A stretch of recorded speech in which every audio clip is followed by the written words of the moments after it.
What's up? We are here in Utrecht and I'm here today with Tord from the Wombats.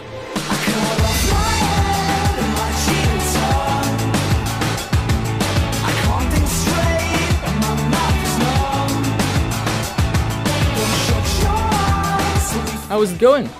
Yeah, really good. We're happy to be back in Holland. Yeah, back again. Back again. It was only a week ago we were here doing a festival. So yeah, we seem to be coming back here a lot, which is great. Yeah. You know. You got your new album, Beautiful People Will Ruin Your Life, out. Is it still, after 4 albums, is it still, well, do you feel a little bit nervous when you're playing new songs on these festivals and shows? It's usually like the first week or two. Is we're a little bit on the edge maybe about the new songs. You're kind of looking at your frets and kind of like your brain is kind of trying to process like, okay, what I'm playing, what I'm singing, what am I doing. But then after those initial couple of weeks, it feels like it's just everything just falling into place, and it kind of like the new songs feel as like as much of a part of us as any other songs from the first 3 albums. So yeah. We're at that stage now. We've done like a US tour, we've done a UK tour, so we're feeling like we're getting, like comfortable with the set. You're going on automatic pilot. Yeah, it's getting close to it, Yeah. All right. So when you're putting out new music like this last album, do you get, as the years go by, do you get more confident about your music, or is it still you're getting more critical of yourself, of what you're putting out? I think you kind of like, you obviously take on board everything that you have done throughout the other albums or throughout 10 years or whatever. So you take on all the experience, but you also like, you take like you're trying to create something, a bit different, and you want to challenge yourself creatively and lyrically or whatever, You don't want to do exactly the same thing all over again. So in that sense, you kind of, every time you do something, you kind of eliminate that from the list of things to do almost. Yeah. So it definitely gets like, you get more critical, and there's a lot of rules and things that you feel like you can't do. What kind of rules? What rules have you made up for yourself? It's not necessarily rules, but it's more like, okay, let's try and avoid doing this. Like for example, on this album, we did a conscious decision of making a little bit more stripped back, trying to think more like, okay, what's the basics of the Wombats? Yeah, that's like drums, bass, guitar, and vocals, and trying to maybe not like do as many layers of keyboards and synthesizers, and let's try and strip it back a little bit. Let's keep it a bit more like 3-piece guitar band.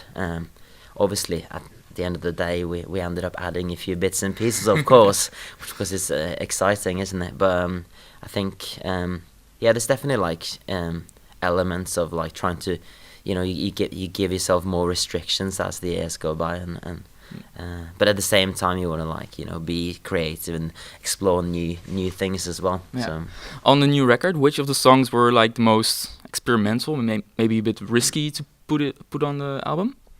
I don't think any other songs are like super risky necessarily, but I feel like we try and toy with structures. Like for example, Black Flamingo is like, okay, it is a bit of a, it's a guitar kind of like pop song for the majority of it, but then we threw this kind of like psychedelic section bang in the middle, which I feel like we haven't done that before, and I don't know. There's definitely like some like White Eyes has like a break beat, and the same with Cheetah Tongue. It's like a break beat kind of vibe, and it's it's definitely, we've been toying with things that we haven't done in the past. A time ago, I saw on your Facebook page that you were looking for support acts. You had like a little call out from, do you know any bands who could support us?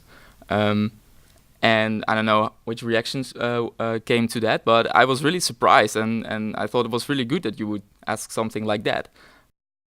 Yeah, no, we like giving our fans like a good evening, not just like what we do. And in our show, we like to think that it's a whole evening with the Wombats, and if we can get like some nice some good support, so that we like to, that we feel like we'll make the night better for everyone. And on this tour we got a Liverpool band called Night Cafe. Which are really nice guys, really great Liverpool band. You know, it's nice to support like local acts as well. Yeah. You know, we were formed in Liverpool as well. Both Murph and Dan are from Liverpool. I'm not, but I'm kind of like an adopted Scouser, I suppose. But Adopted yeah, Liverpool. it's just nice to have, you know, people like with the same kind of like, you know, growing up in Liverpool or like living in Liverpool and having the same references and just having the people with the same accents around. It just makes you feel kind of like homely in a way on the road. And yeah, we got another support band called the Magic Gang as well. Yeah.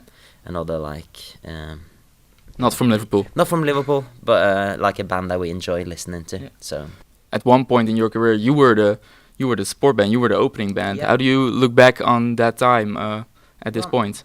actually, to be completely honest, we didn't do many support tours at all. We kind of just did our own tours and played for nobody for a long time before people, you know, before it slowly picked up.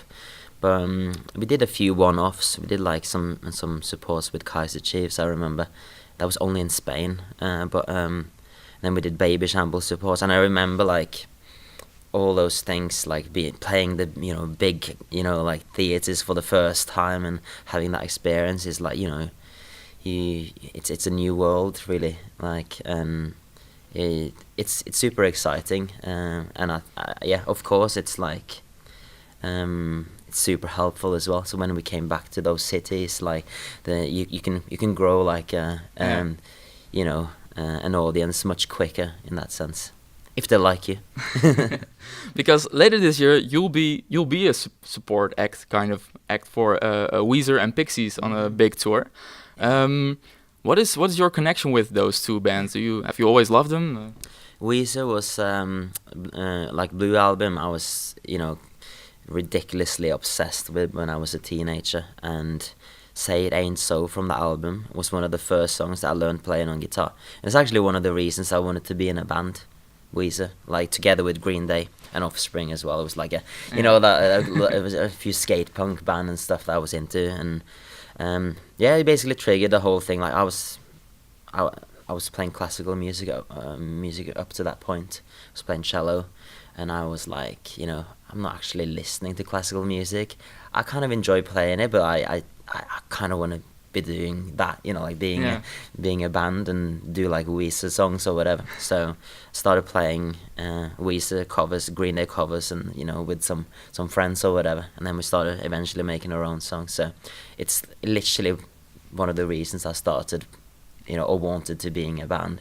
So to go on a support tour with them, it's like literally a bit of a teenage dream becoming true, you know. So yeah, can't wait. You know, play half an hour, and then hang out and watch Weezer and Pixies play every night. I mean, it's pretty. That's a great summer. It's a privilege. So yeah.